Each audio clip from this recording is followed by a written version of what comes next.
Thank you. Thank you, Your Excellency. I just want to clarify to the nation, really, that first and foremost, it is a matter of fact that the Gen Z and indeed the public have been calling for the reduction in salaries paid to senior state officers and public officers, including members of parliament. And therefore, it would be insensitive for us as members of parliament to accept any purported salary increment amidst the rage that is out there. As a matter of fact, again, I want to go on record that I, together with my deputy, Honorable Mbui, have rejected in totality the purported salary increment by the SRC. I think we need to give you and we are asking the National Treasury to reallocate that money towards employing the JSS teachers, towards employing health workers, and in fact towards helping the youth who are out there struggling to get gainful employment. I'll be, of course, together with my deputy, calling upon my colleague members to follow suit. Thank you very much. Thank you. Thank you. If there's something my colleagues may want to add, but you may have noticed that over the weekend, while in Kitui, I did call for the possibility of a snap election, and actually gave comparison between Kenya and what is happening else in the region. When the French President Macron realized that his party lost majority during the recent European elections, he called for a snap election. The French are on to that. Tomorrow, the 4th, Prime Minister of the UK, Mr. Sunak, also called for elections, really literally snap elections, on July the 4th, all over the UK. This is a moment for Kenya. But that's why we are calling for very quick enactment of the IBC Amendment Bill 2024. So at least there may be a possibility, assuming the youth in this country will allow that opportunity to happen. So that's one of the things that we made very clear over the weekend. And again, we looked at what happened in Parliament, the desecration of Parliament. There's blood right outside the entrance to Parliament.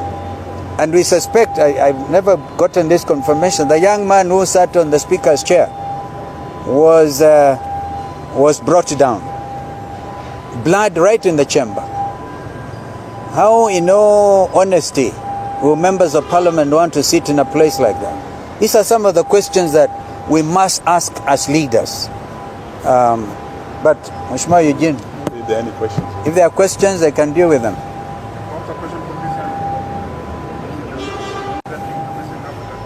African Governance Report for 2023 under the African Peer Review Mechanism actually highlighted this particular issue.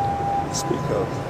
Highlighted this particular issue. You know, you can step out a bit and speak out. so we can hear you. The African Governance Architect. You just come right there. Okay.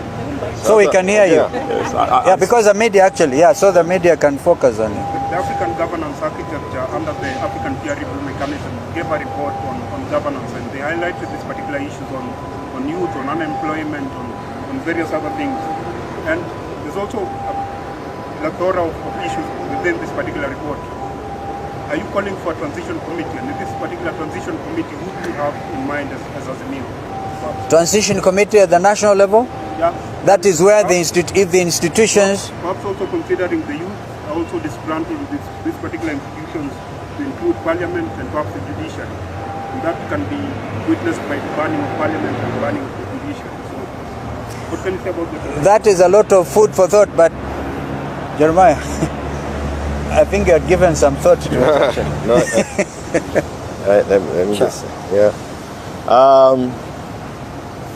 clearly, when the Generation Z started with the Reject Finance Bill, there are those who had estimated their resolve. And what we have before us now is hashtag Ruto must resign. What we hold as Azimio also is that the executive plus the legislature should give way so that we can be able to get a new start. We need radical reforms in the country.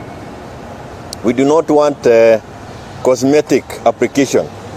We actually need a radical reconstructive surgery of the institutions that have been affected. And with this, of course, we will be inviting even the judiciary to look at possibilities of helping us through this transition. But it is an issue that needs to be processed by us properly so that we are able to come up with an idea or a suggestion that will ensure that the country moves on. What we do not want is the country to go the Somalia way. But we are certain that we cannot be able to live any longer with William in power, with William and his cabinet in office, and equally with a parliament that have been impeached. So we have provisions in the Constitution.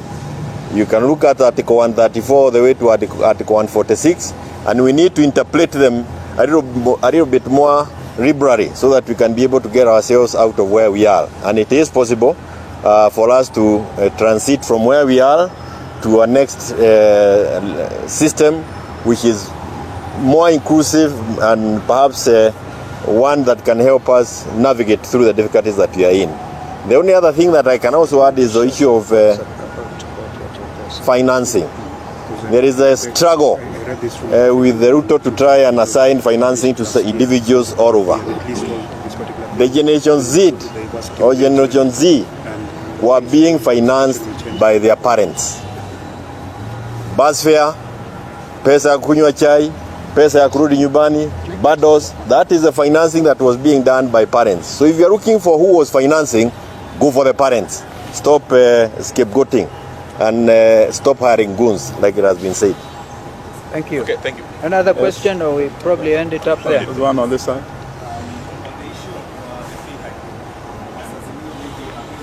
I think you better be seen by your colleagues. You think? These are days of absolute transparency. What I think? You will not ask a question in secrecy. Yeah. So, anyway, go ahead.